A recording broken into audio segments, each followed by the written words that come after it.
বাংলাদেশ যাবো বলে। কীভাবে মানে যাবেনটা কীভাবে বলেছে? এই যে এখন এই পার করে দিচ্ছে, শুনলাম এইভাবে। তো তোমরা এখানে এসছো কীভাবে? এসেছিলাম ওই দালালের মাধ্যমে আগে, মানে আগে ওখানে কাজকর্ম ছিল না, অভাবে এসেছিলাম। কতদিন আগে এসেছিলেন? ওই 8 বছর।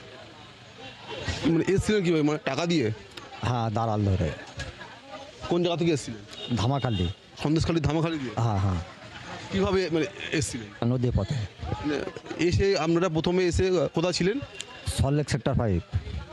আপনারা কি এখানে ভোট দিতেন? হ্যাঁ, ভোট দিতাম, কিন্তু এখন ওই হুড়োতাড়া হচ্ছে বলে এখন আর থাকতে পারছি না বলে ওই জন্য আবার বাংলাদেশে ফিরে তো যাচ্ছে। আপনারা ভোটার কার্ড কীভাবে বানালেন?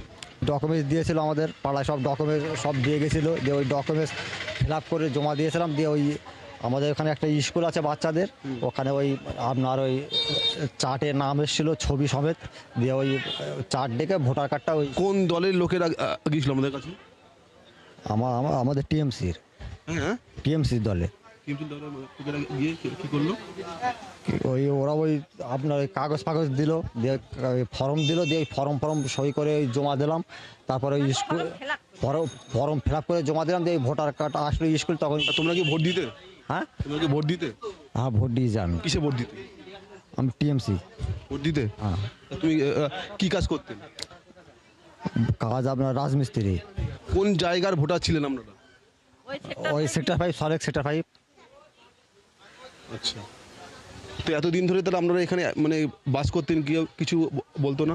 না তখন কিছু বল না, তখন কিছু বলিনি। কার সোর্সে বসে মানে কার হাত ধরে এখানে এসেছেন জানেন? ওই দালালের ওই দালালের সাথে দালাল ধরে। তার নাম জানেন? না না, ওই তো অনেক বছর এসেছিলাম তো এই জন্য নামটা কি। আপনার নাম কি? আমার নাম মিঠু মোল্লা।